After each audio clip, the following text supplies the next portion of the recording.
The trade setup. Ekta, Nigel and Vahishta all join me now. Guys, a very good morning to all of you. And Ekta, let me come across to you first. Last week was really not the best for our own markets, but how is it looking as we get into this one? Thanks for that. Well, the global cues seem to be similar, and there are not many cues simply because the markets are drying up in terms of cues simply because it is towards the close of the year.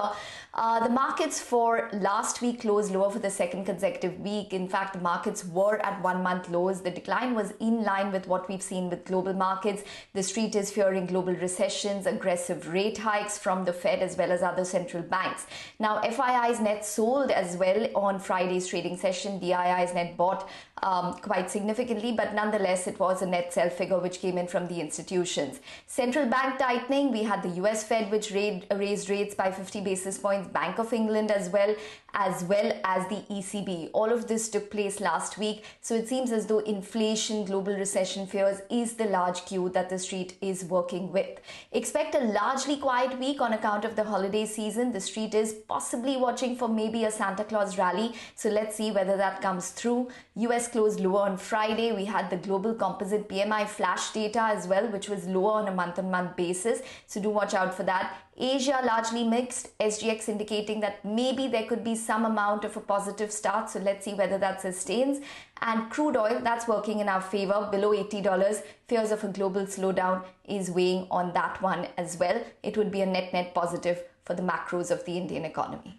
All right, Ekta, thanks a lot for taking us through all of those cues this morning. But with that, let's also talk about the individual names you should have on your radar today. Vahishta is here with an entire weekend's worth of news flow coming in. Vahishta, over to you. Thank you, Pavitra. Let me start off with L&T, which is planning to sell its entire 51% stake in infrastructure development projects, which is a joint venture between L&T and Canada Pension Plan Investment Board, and the gross proceeds to L&T and CPPIB from the divestment would be at approximately 2,700 crores. Moving on to the IT pack, we know that Accenture results were out on Friday post-market. Q1 FY23 year-on-year revenue growth came in at 15%, which is ahead of the company's guidance of 10 to 14%. But the new bookings have come in at $16.2 billion, which has declined 3% on a year-on-year basis, and were also down 12% on a quarter-on-quarter basis. Also, the company has said that there is rising cautiousness among the clients with a focus on cost optimization projects. With this, we expect the entire IT pack to be in focus today. Another IT stock that we talk about, Mastech, which makes a strategic investment in Voltio Edge, which is a SaaS company. It's an edge intelligence company in the connected enterprise space. GMM Pfaudler, the promoter group Pfaudler Inc., has sold 17.32% through bulk deals at 1,700 rupees per share. And post the sale, the Patel family has become the single largest promoter shareholder in the company. Also, the Patel family has entered into an arrangement to purchase 1% equity shares from Pfaudler Inc. Moving on, Tata Motors, Bangalore Metropolitan Transport Corporation has signed a definitive agreement with the company's fully owned subsidiary TML Smart City Mobility Solutions. This is for the operation of 921 electric buses in Bangalore. GMR Airports Infrastructure, a step-down subsidiary, GMR Airports, has received 1,390 crores against the sale of shares in GMR Megawide Cebu Airport Corporation Specialty Restaurants.